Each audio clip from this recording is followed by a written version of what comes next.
All right, my friends, Juliana back for day 4 of the Talk to Your Cells Challenge.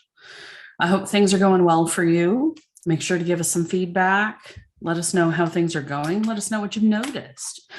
I think the first thing that most people notice is how they talk to themselves, how they talk about their body, because that is where it's conditioning, right? There's no fault to be had. Don't feel bad about it. Don't beat yourself up.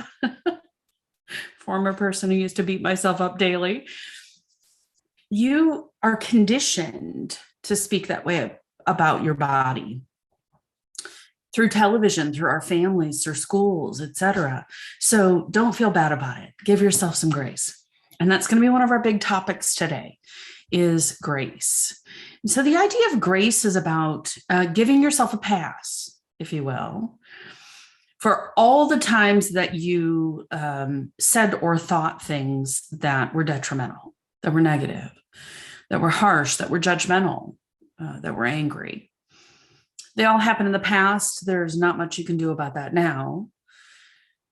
So now is the clean break, the reset point, the push the button. You know, when you reboot your computer, you press and hold the button and then you let it go and it reboots and it's fresh and it's new. And that's what we're going for today. Fresh and new. Okay. So here's what we're going to do for day 4. It's time for you to rebuild the relationship with your cells in your body.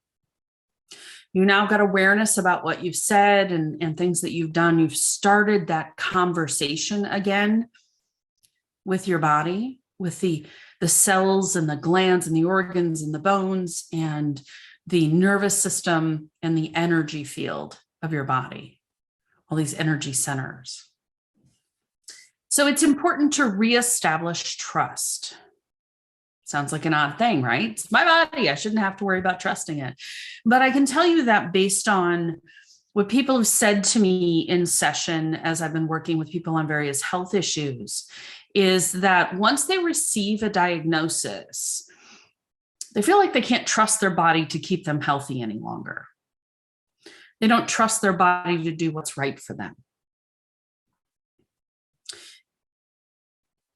A larger lesson in this work is to understand that each thing that happens for a purpose and a meaning and a lesson, and it's all okay because it is the situation that it needed to be at that moment. Sometimes that's really hard to see in that moment. You can't see the forest for the trees. But understand that as you look back on some of these things, you might say, you know, that actually worked out really well. Because maybe you shifted perspective on something, you started to do things that you hadn't done before, etc. So the first thing we're going to do is we're going to spend a little time apologizing, and sincere apology.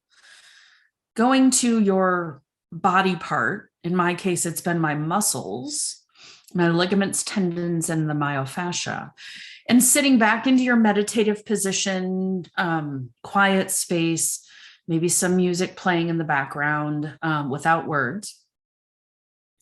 And actually, I will share a song with you guys in the group that is really good for the meditative time and this work. So I'll share that in the group. So make sure you pop into the Facebook group.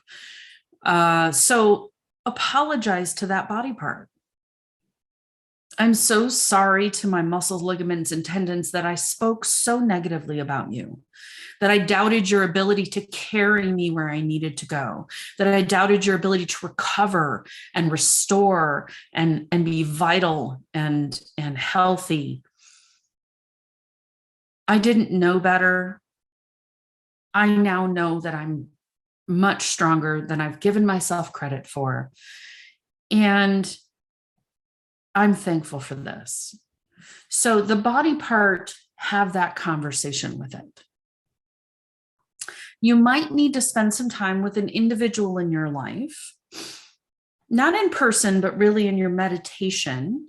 And maybe it needs to be in person too, but it starts with this meditation to reconcile your relationship with that person. Maybe they said things to you that caused you to recoil. So in the case of muscles, a lot of times if we have someone who is down on us or hard on us or yelling, we will tighten, we'll muscle up, right? Because we're flinching, if you will, or pulling back. And enough times of that, and the muscles lock into that position. So you'll probably need spend some time reconciling your relationship with that individual.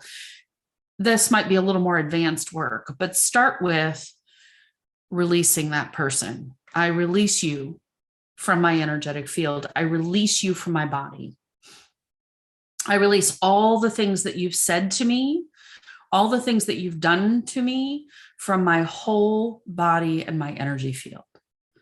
And you might need to repeat this several times for that to take place.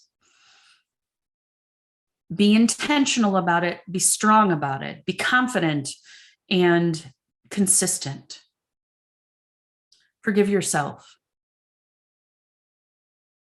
I'm sorry for being so hard on myself throughout the years. I look back now and I realize I accomplished a great deal. I accomplished so many incredible things. And I'm sorry I was hard on myself for the things I didn't quite get done or didn't quite do that, that were perfect. And perfection is the lie. If you want to read a great book, it's Brené Brown, The Gifts of Imperfection. Fantastic book. Know that you didn't know better. You did what you were conditioned to do, what you were trained to do, what was modeled and role modeled to you. You're becoming a new you. You are blossoming into the authentic you that is in your blueprint. Give yourself and that person grace, allowance, a pass on the emotion. If the behavior is continuing, we don't give them a pass on the behavior. I want to make this very clear distinction. People act out of pain when they haven't done the healing work. It doesn't make the behavior right. This is not an excusing the behavior. And this is not a let's allow the behavior to continue, because that's really not what this is about. This is about the fact that they are a pure soul, a creation of all that is, a creation of the Creator that carries their pain and expresses from pain. You don't allow them to hurt you. You don't allow them to treat you terribly. You don't allow them to say things they shouldn't say any longer. This is your opportunity to stand in your own power and begin to take that back. However, it's important to free that person, to not carry that around with you, to not carry with you the anger, frustration, the why me. So releasing those things. I release the anger towards so-and-so. I release the anger towards so-and-so, because understand that anger, frustration, irritation, doubt, all of those things are just poisons to you. Now, hear me very clearly. This is not excusing their behavior. And if it's going on in your life, it's important to set boundaries on that behavior and maybe even get out of that situation. But that person needs to be released from you. Okay. And if you need more help on the releasing, let me know. I'd love to help you with that. Part of this work is taking responsibility for your actions, taking responsibility for your decisions, even though they were subconscious and even though they were programmed and wired in, we still have to take responsibility for them. And then clearing the static that came from them, the behaviors and the things that you said as a result of that subconscious programming. Give yourself some grace. Allow yourself to be okay to make mistakes. And then begin the forgiveness process. So in the group, I posted a video on something called Ho'oponopono. I encourage you to listen to the video and do the meditation. And when you do the meditation, this is really about your energy, because you can't do anything about anybody else. This is really about you and your energy and your heart and your emotion.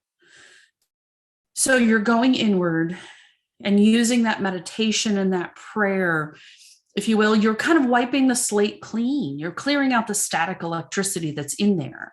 So you can focus in on an organ or a body part or a system. Do not focus in on a diagnosis. If that diagnosis has to do with a body part, focus on that area. Make it systemic, okay?